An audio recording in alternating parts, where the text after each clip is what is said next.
2009 წლის 12 ნოემბერს მსოფლიო ეკრანებზე რონალდ ემერიხის ბლოკბასტერი 2012 გამოჩნდა. შეიძლება ითქვას ამ ფილმმა მთელი ცივილიზებული სამყარო შოკში ჩააგდო. კარგად შექმნილი ჰოლივუდური სპეცეფექტების პარალელურად კიდევ ერთხელ დაისვა უამრავი შეკითხვა. ამ შეკითხვებიდან ყველაზე აქტუალური მაიას ტომების წინასწარმეტყველება აღმოჩნდა. კონკრეტულ თარიღს 2012 წლის დეკემბრის კვირამდე მივყავართ. რაც გვეუბნებიან რელიგიები რამდენად არის ადამიანის ცხოვრება დამოკიდებული გალაქტიკაზე, რამდენად სწორია კონკრეტული თარიღების წინასწარმეტყველება და რა არის მეორედ მოსვლის ნიშნები 21 საუკუნეში.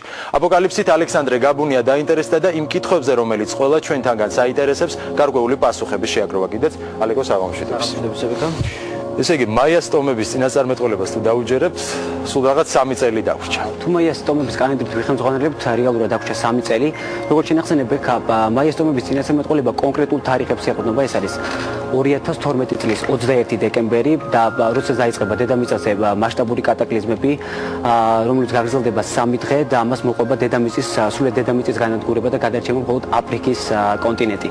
დაკავშირებით თემაზე მუშაობის პროცესში ინტერნეტში წავაწყდეთ საინტერესო ინფორმაციას. ერთ ქვეყანაში რამდენიმე ოჯახმა გადაწყვიტა, რომ აფრიკაში გაემგზავროს სამუდამოდ საცხოვრებლად. ალბათ გონია, რომ საქართველოში არავინ არ აპირებს აფრიკაში გადასახლებას. რაც შეეხება თავად მაიას ტომებს, ესენი არიან ძალიან დიდი ისტორიის მქონე ტომები, რომლებიც თავის დროზე იმყოფებოდნენ ცივილიზაციის საკმაოდ მაღალ საფეხურზე. მათ შესახებ ინფორმაცია მეცნიერებს დღესდღეობით არ აქვთ ძალიან მწირი ინფორმაცია ამის შესახებ და ალბათ საზოგადოების და მეცნიერების დაინტერესებას იწვევს ეს მისტიკა ალბათ და საზოგადოებას ამ მისტიკამ დააშინა ალბათ. აი, რადიკალურად განსხვავებულია მაიას ტომების წინასწარმეტყველებისგან იოანეს სახარება. აი, რას გულისხმობს კონკრეტულად ეს ციკლი? თავად იოანეს გამოცხადება დაიწერა კუნძულ პატმოსზე, ეს არის საბერძნეთის კუნძული პატმოსი, სადაც ამავე კუნძულზე აღესრულა იგი 100 წლის ასაკში. თვითონ იოანეს გამოცხადება რადიკალურად ეწინააღმდეგება აბსოლუტურად ყველა რელიგიის, მათ შორის მაიას ტომების წინასწარმეტყველების, სხვა სექტებისა და სხვა ტომების წინასწარმეტყველებას, რომლებიც კონკრეტულ თარიღს ასახელებენ კაცობრიობის აღსასრულის. აქ არის საუბარი მხოლოდ მეორედ მოსვლის წინა ნიშნებზე. ალბათ მაყურებლისათვის ეს ნიშნები არის ძალიან საინტერესო. მაშასე კითხვები, რომელიც ყველა ჩვენთაგანს აინტერესებს და ამასთან აშინებს. როდის დადგება სამყაროს აღსასრული? პასუხები ვნახოთ ალეკო გაბუნიას ჟურნალისტის დღეურში.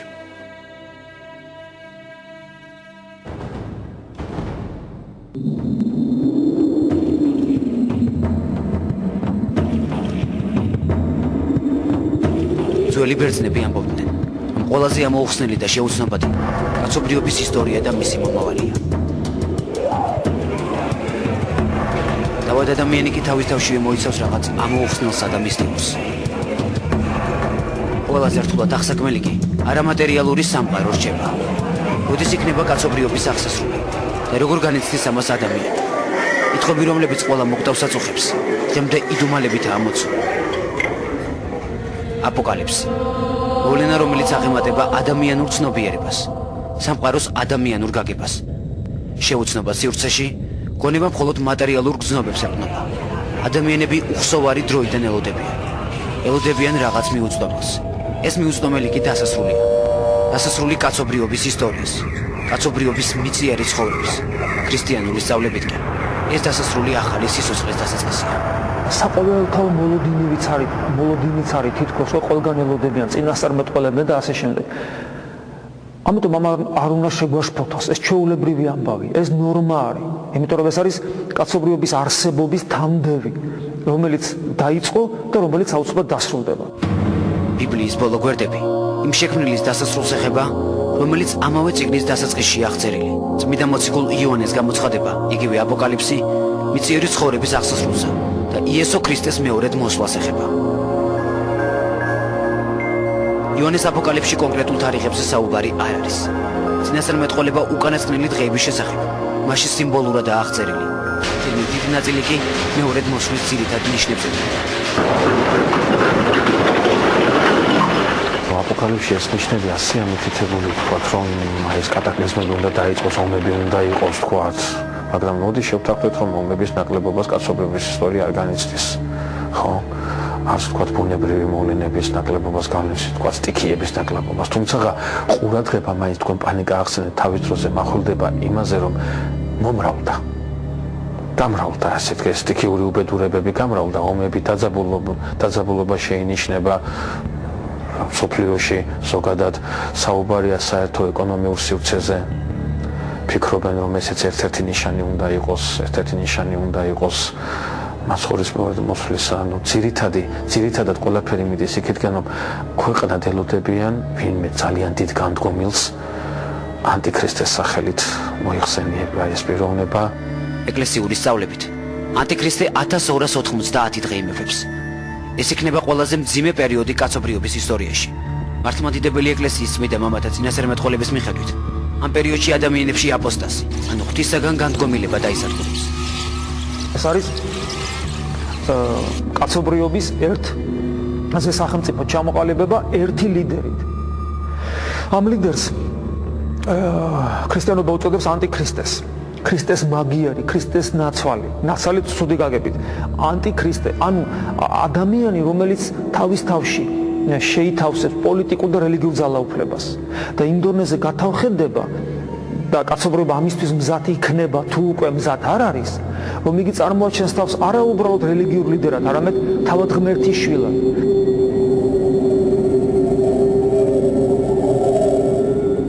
ანტიქრისტე ემეფებს 3 წელიწად ნახევარი. უბრალოდ 7 წელი, ზოგიერთი მამის წინასწარმეტყველებით, ოღონდ პირველი 3 წელიწად ნახევარი იქნება ესეთი, ვარ გამოაჩენს ის თავის თავს და აი თავის თავს რო გამოაჩენს, როგორც ღმერთის შვილი, ხო? აი და პოლიტიკური ლიდერი და რელიგიური ლიდერი, ის იქნება ბოლოს 3 წელიწად ნახევარი. როცა ამის მერე ქრისტე დაბრუნდება, უფალი ამბობს ესეთა, მე რო დავბრუნდები, ვიპოვი კი სარწმუნოებას. ანუ დედამიწაზე აღარ იქნება შესაძლებლობა ადამიანის მიერ ღმერთის მოძიების. აღარ იარსებებს სიყვარული ამ სიტყვის ნამდვილი გაგებით. კაცობრიობის ისტორია დაკარგავს თავის აზრს. წინასწარმეტყველებათა მიხედვით დედამიწის მოსახლეობის 1/13 კატაკლიზმებისა და ძლიერი ავადმყოფობების შედეგად ამოწყდება. ადამიანთა უმეტესობა დაინიშნება 3/6-იანის გამოსახულებით, ანუ ეშმაკის ნიშნით, შუბლზიან მარჯვენა ხელზე. ამით ანტიქრისტე სოფლიოზე ძალაუფლების მოპოვებას და ადამიანებზე კონტროლის დამყარებას შეეცდება, ხოლო ისინი, ვინც ამ ნიშანზე უარს იტყვიან, ცხოვრება ურთულეს პირობებში მოუწევთ. იოანეს გამოცხადების განმარტებას თეოლოგები უკვე 20 საუკუნეა ცდილობენ. ყურადღება მახულდება მეორედ მოსვლის მთავარ ნიშნებზე, რომელთა უმეტესობაც 21 საუკუნეს თან ახლავს. რაც შეეხება იმას, რომ რას დრო გადის უფრო და უფრო მძაფრდება ეს განცდა, ესეც არის, იმ რას დრო გადის უფრო და უფრო უახლოვდებით ჩვენ იმ პერიოდს და მე წეგა რომ ახლა ნიშნები იყო, ხო, ახლა აპოკალიფსის განმარტება ძალიან რთულია. წმინდა მამებიდანაც თითოეულს აქვს განმარტება, ეს განმარტებები ყოველთვის ზოგადია. იმიტომ რომ ის ისეთი დაფარულია, ისეთი დაშიფრულია ამ სიტყვის კაი გაგებით, ისეთი სიღრმისეულით, ისეთი მისტიურია, რომ იმის განმარტება ძალიან რთულია. მით უმეტეს, როცა ყველა განმარტება მიმართულია იქითკენ, რომ დავადგინო, აბა როდის და რა იქნება.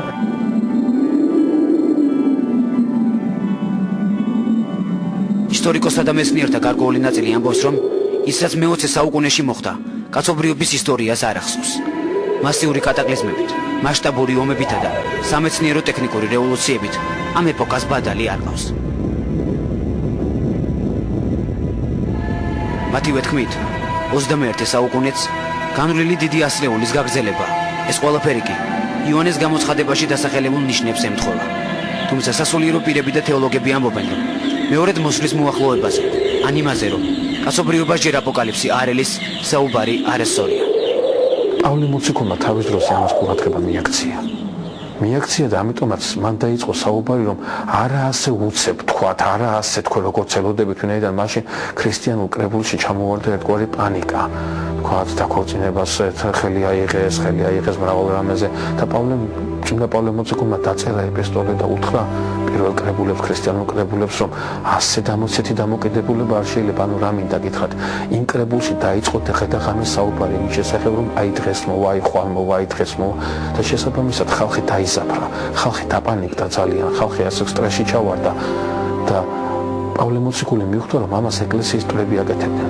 ჭეშმარიტი მოძღვრების წრეები აკეთებდნენ, იმიტომ რომ ასე თუ აპანიკებ ადამიანს აპანიკებდა ბოლოს გავა გარკვეული პერიოდი და ქრისტემ თავისი გადაწყვეტილები და თავისი განგებულებით იცის, როცა უნდა მოვიდეს და ჯერ არ მოსულა, ადამიანში იწყება ნიჰილიზმი უკვე, დაუჯერებლობა, ურწმუნოება. ჩვენივე სარგებლისათვის, რომ ამ დღის ცოდნის შემთხვევაში უზრუნველნი და უმოქმედონი არ გავხდეთ, ღმერთმა დაგვიმალა ჩვენივე სულის ცხოვრებისათვის, რადგან უსარგებლოდ ჩათვალა ჩვენთვის ვიცოდეთ ამ დღისა და ჟამის შესახებ. ესქატოლოგიას ანუ სწავლება სამყაროს დასასრულის შესახებ ყველა რელიგია შეიცავს. ცივილიზაციის დასასრულზე საუბარია მსოფლიოში დღემდე არსებულ და უკვე 1000 წლეულების წინ განადგურებული სხვადასხვა ტომების ჩანაწერებში. ინდუისტური ესქატოლოგიის მიხედვით ბოლო ჟამი 1936 წელს დაიწყო და აღსასრული 2036 წელს დადგება. ინდიელთა ტომის მტკიცებით ბოლო ჟამი უკვე დაწყებულია და ეს თეთრი ადამიანის გამოჩენამ განაპირობა. მაიას ტომების ასტრონომიულ გათვლებზე დაფუძნებული კალენდარის მიხედვით 2012 წლის 21 დეკემბერს დიდი ციკლური ბრუნვა დასრულდება, რაც კაცობრიობის განადგურებას გამოიწვევს. თუმცა ზოგიერთი მეცნიერის აზრით, ეს იქნება არა სრული განადგურება, არამედ სამყაროში დიდი ცვლილებების დასაწყისი. ჩვენ შევედით რთულ ისტორიულ ზონაში, რომელიც აუცილებლად უკავშირდება გეომანტიის შეცვლას დედამიწაზე. რაც ქონის სწორედ პრობლემებს ამინდ უკვე ძნელად პროგნოზირებადი აქედან გამომდინარე, ხო? ეს ცხადი აძაბავს ნერვულ სისტემას, ქონის უფრო მეტ აგრესიას, კონფლიქტებს, შემოვიდა აგრესიული ჟანრის გნებავთ ფილმების, სხვა ნაწარმოებები, ეს სწორედ არმაგედონის ზეგავლენის შედეგია. შედეგად მივედით იქამდე, რომ 12 წელი, რაც უფრო მეტად, ასე ვთქვათ, ახლდებოდა ეს 12 წლიანი ზონის პიკი. ეს არის სწორედ 21 დეკემბერი 2012 წლის, როდესაც არმაგედონი უკვე საბოლოოდ მოიქნევს, რომ თქვა თავის მართლას და წავა ამ სამყაროს მართლობიდან. აი სწორედ ჩვენ ამას ვახლოვდებით. ამას უწოდებოდა სწორედ პერიოდი აპოკალიფსისა. პოეტი დავით დეფიგოგიბიდაშვილი ამბობს, რომ მან 2012 წლის შესახებ 2006 წლის 16 დეკემბერს წინასწარმეტყველა, მაშინ როდესაც ლექსი ოდა წინადგշნობას დაიწერა. კონკრეტული რიცხვები რაც ჩამესმის, რაც შემდეგ პოეზიაში იღებს თავის სიტყვიერ მნიშვნელობას, ის უკვე ტიტილებს ლექსში სწორედ ამ რითმის და განცდის სახით. როდესაც ეს ლექსი დავწერე და მივუთით ეს რიცხვები, მაშინ მე არც ვიცოდი, ხო, სიმართლე უნდა თქვა და გულწრფელიც ვარ და იმედი ესეც მაყურებელს ესმის. რომ ეხლა არანაირი პოზა არ მიჭირავს, უბრალოდ მე 21 დეკემბრის და 23 დეკემბრის ეს სამდღიანი შუალედი განიცადა სწორედ აი ამ ლექსით. ზუსტ თარიღს გეტყვი, 3 დღე მეხმობს. შენთვის მომიწევს მოცდა არ ამცდე. ცას დეკემბერი თავზე დაემხობს. 21-დან 23-მდე. იმ პერიოდში ამაზე საერთოდ არც მიფიქრია და დროსაც არ უთმობდი ამდენს, რომ მე ხომ უნდა ვეძებო რა რიცხვებია ეს. ჩვეულებრივად დაიწერა ჩემგან, როგორც ერთგვარი ხილვა და წინადგნობის განცდა. To the Mayan calendar, which predicts the end of time. მაიას ტომების წინასწარმეტყველების მიხედვით გადაღებულმა რონალდ ემერიხის ფილმმა საზოგადოების გარკვეული ნაწილი შეაშფოთა. ფილმში სპეციფიკების საშუალებით კაცობრიობის განადგურება ანაჩვენა.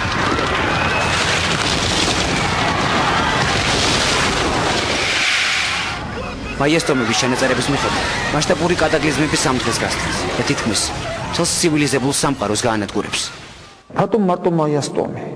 არსებობს უამრავი რელიგიური მიმდინარეობები, ჩვენთვის ყველაზე ნაცნობი არიან იეჰოვას მოწმეები და ასევე სხვა უამრავი მიმდინარეობები, რომლებიც სწორედ ამგვარი სწორედ რომლებიც ასახელებდნენ თარიღებს, რომ ამადამ დროს იქნება მეორედ მოსვლა.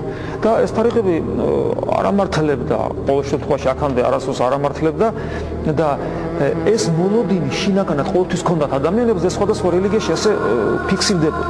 მაიას ტომთან დაკავშირებით აქ პრობლემა იმაშია, რომ ეს არის უკვე წარსული ჩვენთვის უცხო ცივილიზაცია, ძალიან მისტიური. მე ვიტყოდი დემონური და სატანური. თუნდაც ეს ფაქტი, როგორი სხვრობს შეწირვა ჰქონდათ მათ, ჩვენ ვიცით, 100,000-ობით სხვრებს წირავდნენ, სასტიკი ფორმით, ოცხალ ადამიანს გულს აგლეჯდნენ და თავს კვეთდნენ და ასე შემდეგ, ხო? ანუ ეს ცივილიზაცია იყო დემონური თავისი არსი, მაგრამ ძალიან ძლიერად განვითარებული. ამიტომ ის მისტიკა, რომელიც იყო ამ რელიგიებში, შეზავებული არის მეცნიერებასთან, ასტრონომიასთან, ასტროლოგიასთან და დღევანდელი 21 საუკუნის ადამიანისათვის ძალიან მიმზიდველია ასეთი თეორიები. ამიტომაც არის, რომ ფილმებსაც იღებენ, იეჰოვას მოწმეთა სწავლებაზე ფილმს არანაირ გადაიღებს, მაგრამ მათ შესახებ იღებენ, იმიტომ ძალიან საინტერესო და მნიშვნელოვანია ჩვენთვის, ჩვენი საზოგადოებისათვის, იმიტომ რომ ჩვენ გავოცდებით ამაზე, ჩვენ ფულს გადავიხდით, ჩვენ შევშფოთდებით და სწორედ ეს არის მასობრივი კულტურის დანიშნულება, ხო? ესე არის. როდის მოხდება რომელ წელს? 2012-ს შეიძლება მოხდეს სხვა. შეიძლება მოხდეს ზეგ. უფალი პირდაპირ ხაზს უსვავს. როგორც ქურდი რომ მოვა ღამე, მოულოდნელად ჩემთვის, აი ასე და როცა ყველაზე ძალიან არ ელოდები, მაშინ მოვა. საშინელებაა ეს. აი ამაზე არის ლაპარაკი, საშინელება, როგორც კატასტროფა ისე აღიქმება. მეორედ მოსვლა. ჩვენ ვამბობთ, ეს არის სამყაროში თუ რაიმე ბედნიერი წუთები და წამები არსებულა. უფლის დაბრუნება, ანუ მეორედ მოსვლის ჟამი, ყველაზე უბედნიერესი იქნება. მეცნიერები ამბობენ, რომ მაიასტომები ცივილიზაციის უმაღლეს საფეხურზე იმყოფებოდნენ და შესაბამისად, მათ მიერ შედგენილი კალენდარი სანდოა. ასტროლოგები მასზე მუშაობას დღემდე განაგრძობენ. ნიშნავენ მოვლენა მინდა გითხრათ, იმიტომ რომ ეს არ არის ლაპარი. წინასწარმეტყველება, რომელსაც მაიას ტომები გადაგებდნენ, სხვაშორის ბევრ სხვა შემდგომ კულტურაშიც გამეორდა. და ეს არის აპოკალიფსის ზონაზე საუბარი. აპოკალიფსის ზონა ძალიან მნიშვნელოვანი მომენტია 2000 წელიწადში ერთხელ დგება, ანუ ხდება პოლუსების ენერგეტიკის შეცვლა, რის შედეგად იწყება რადიკალური ცვლილებები სამყაროში, ასაც ჩვენ ახლა ვხედავთ. ახალი სხვადასხვა უცნაური დაავადებების სახით, იგივე ეკოკატაკლიზმების და სხვადასხვა სახის უცნაურობების მხრივ, აი ეს სწორედ მინიშნება ამაზე, მაგრამ მე მინდა გითხრათ, რომ პირველი მინიშნება ამის შესახებ მე ჯერ კიდევ 1999 წლის 11 აგვისტოს გავაკეთე. ანუ მაშინ აღნიშნე, რომ ძალიან სერიოზული ცის გაბადონზე ბრძოლა გაიმართა შავ და თეთრ ძალებს შორის, ეს ხომ ზის დაბნელება. ქრისტესი არ აღჯერა ხალხო და მაიას ტომის გჯერა კაცო. ეს პერიოდი, როდის დადგება, არავინ არ იცის. ამას ძალიან საღვთისმეტყველო ღრმა, საღვთისმეტყველო საფუძველი აქვს, რომ არავინ არ იცის და ეს არ არის დამოკიდებული პლანეტების განლაგებაზე. ეს არ არის წარმართულ წინასწარმეტყველებას დამოკიდებული. თავად ქრისტე ამბობს, რომ მამის გარდა არავინ იცის. რატო? კითხვა ჩდება. იმიტომ რომ ჯერეთი ადამიანი როგორც თავისუფალი არსება და კაცაკენა გამომდინარე კაცობრიობა არ არის დამოკიდებული პლანეტების განლაგებაზე. რატო? იმიტომ კიდევ ვიმეორებ, რომ ადამიანი არ არის დეტერმინირებული, ანუ სამყაროში ჩაკერული არსება, მე ესეთი მაგალითი მომყავს ხოლმე. სამყარო როგორც აი თქვა ასტროლოგების აზრით, წარმართული რელიგიების აზრით, სამყარო როგორც დიდი საათის მექანიზმი და ადამიანი სადღაც პერიფერიაში მბრუნავი კბილანა. რომელსაც არ აქვს თავისუფლების არანაირი შესაძლებლობა, როგორც დიდი ეს საათის მექანიზმი დატრიალდება, ეს კბილანები, ეს ჩემი კბილანა ისე იმოძრავებს. ქრისტიანობა მეუნება არა, შენ არ ხარ ის ჩაკერული კბილანა, ქრისტიანობა მეუნება, რომ შენ თავისუფალი ხარ. შენ თუ გინდა, კი ბატონო, გახდი ამ დიდი საათის მექანიზმი, მაგრამ შენ ხარ თავისუფალი. ამიტომ შენი ხვედრი არ არის დამოკიდებული ამ სამყაროს მდგომარეობაზე. ადამიანია ერთადერთი არსება სხვათა შორის, აი ღორია, ხო? ბუზია, ხო? და ადამიანი ერთადერთი არსება, რომელსაც დიაპაზონი აქვს, შეუძლია ღორიც იყოს და შეუძლია ანგელოზიც გახდეს. ეს დიაპაზონი მისი თავისუფლების შედეგი არის. აქედან გამომდინარე, კაცობრიობა სადგან დასასრული უწერია, ეს ნამდვილად ესეა, იმიტომ თავად მაცხოვარი ამბობს, ეს დასრულდება ამგვარი ფორმა კაცობრიობის არსებობისა. ეს დასასრული დამოკიდებულია არა პლანეტების განლაგებაზე, არამედ ჩვენ კაცობრიობის თავისუფალ არჩევანზე. მეცნიერთა გარკვეული ნაწილი მეორედ მოსვლის ერთ-ერთ მთავარ ნიშნად ცივილიზაციის განვითარებას მიიჩნევს. მათივე თქმით, ადამიანთა დიდი ნაწილი არა სულიერ, არამედ მატერიალურ სამყაროზეა დამოკიდებული. როდესაც ადამიანთა ცოდვები უკიდურესად გამრავლდება, როდესაც ადამიანები განუდგებიან ქრისტეს წმინდა ეკლესიას, აღარ შეინანებენ თავიანთ ცოდვებს და ძველ ცოდვებს, ახალ ცოდვებს მიუმატებენ ცოდვათა გამრავლების გამო, თვით სტიქიები და პლანეტები დაიჭიმება და დაიძაბება და დრო დაჩქარდება, დრო შეიკუმშება, ერთი წელი იქნება როგორც ერთი თვე, ერთი თვე იქნება როგორც ერთი კვირა, ერთი კვირა იქნება როგორც ერთი დღე და დრო როგორ გავა ადამიანები ვერ გაიგებენ და ეს იქნებაო მაშინ, როდესაც ადამიანები ზეცაში ფრინველებივით იფრენენ, წყალქვეშ თევზებივით იცურავებენ და როდესაც დედამიწის ერთი კუთხიდან მეორე უკიდურეს კუთხეში ერთმანეთს დაინახავენ და დაელაპარაკებენ. როდესაც ცივილიზაცია უკიდურესად განვითარდება, ანუ როდესაც იქნება მეცნიერული სიტყვები ტერმინოლოგიით რო ვთქვათ, სამეცნიერო ტექნიკური რევოლუცია. ბერი გაბრიელი მეორედ მოსვლის შესახებ მრავლთან ხშირად გადაგებდა. სამთავროს მონასტრის მონაზვნებს ახსოვთ. დროას ამობდა ხანში შესული არქიმანდრიტი ბოლო ჟამის ნიშნებზე.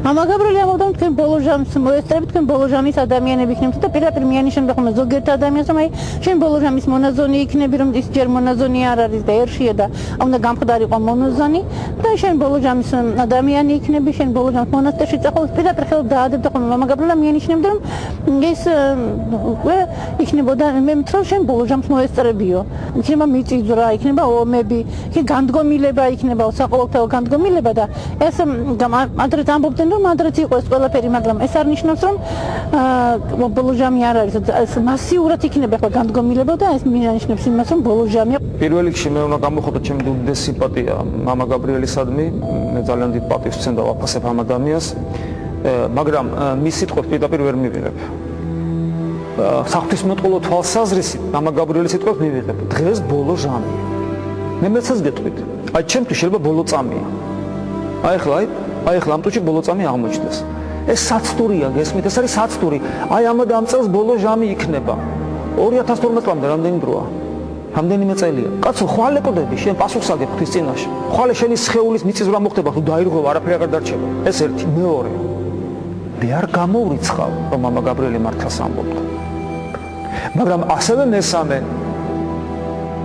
შეიძლება თუ არა შემსხარიყო მამა გაბრიელი რადგან წმინდა იოანე ოქროპირი შეცდა ბურჯი ეკლესიისა რომლის წირვას ყოველდღე ვწირავთ მამა გაბრიელი შეიძლება შემსხარიყო კიდევ ვიმეორებ ეს შეცდომა ესეთი შეცდომა არ არის დანაშაული სასულიერო პირისათვის რატომ იმიტომ რომ ეს არის მოლოდინი გესმით წმინდა წერილი ბიბლია მთავრდება ამ სიტყვებით ჰე მოხვიდოდე უფალო თეოლოგები ამბობენ რომ აპოკალიფსი ერთ-ერთი ყველაზე რთულად გასაშიფრი და მისტიური წიგნია რომელიც ღრმა თეოლოგიურ გამოკვლევასა და გააზრებას აჭიროებს მასში მოცემული მეორედ მოსვლის ზოგიერთი ნიშანი ადამიანებმა პირდაპირ მნიშვნელობით არ უნდა მიიღონ ბევრი თავს მეტნაკლებად ინუგეშებს და ამბობს რომ ჯერ ეს ნიშნები არ არის აღსრულებული ჯერ ეს ნიშნები არ ჩანს თქვა ანტიქრისტე არ არის იგი განცხადებული საყოველთაოდ და არ გვაქვს იმის მოსოფლება რომ თქვა ამაღამ შეიძლება ადგილი გქონდეს ჩვენი ისტორიის ფინალს რომ ჩვენ შევეგებოთ ჩვენს უპასუხებლებზე მომავალს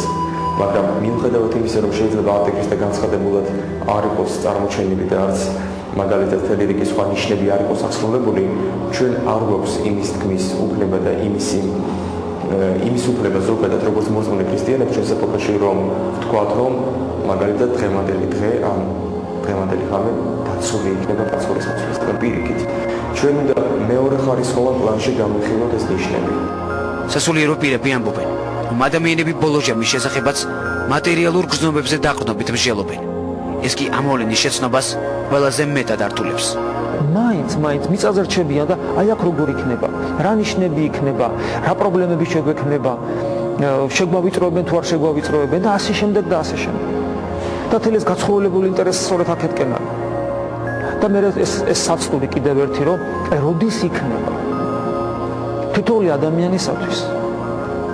ადამიანისათვის ყოველთვის დგება ბოლო ჟამის პერიოდი ეს არის გარდაცვალება ჩვენ ნერვიულობთ კატასტროფები იქნება მიწისძვრა იქნება რაღაცები დაინგრევა შედალოცულობა შენ რომ გარდაიცვლები რომელ კატასტროფაზე უარესი არ არის მიწისძვრა კი არ იქნება შენი სხეული ქვად გადაიქცევა მიწად გადაიქცევა დაიშლები გაიხსნები საფლავში ამაზე მეტი კატასტროფა რა გაგება ამიტომ შენ ვიყურებით 2012 წელს შეიძლება მე ამ საღამოს ცოცხალი აღარ ვიყო ასევე შენ აღარ იყო ცოცხალი ამ საღამოს ვინ იცის ეს ამიტომ უფალი გვეუბნება რომ ყველა ძალიან როცა არ ელოდები მაშინ მოვა და სულ ყოველთვის მოლოდინში უნდა იყო რატომ იმიტომ რომ შენ ღმერთთან დამოკიდებულება არ ქონდეს ანგარებიანი აჰა ესე იგი შენ მოხვალ ამადამ წელს ამადამ თვეს ამადამ რიცხვში და ერთი კვირით ადრე მე გავიწყებ კაი ქრისტიანობას დღეს როგორ ხარ შენი დამოკიდებულება როგორია შეიძლება სიყვარული დროით სიყვარული კანონით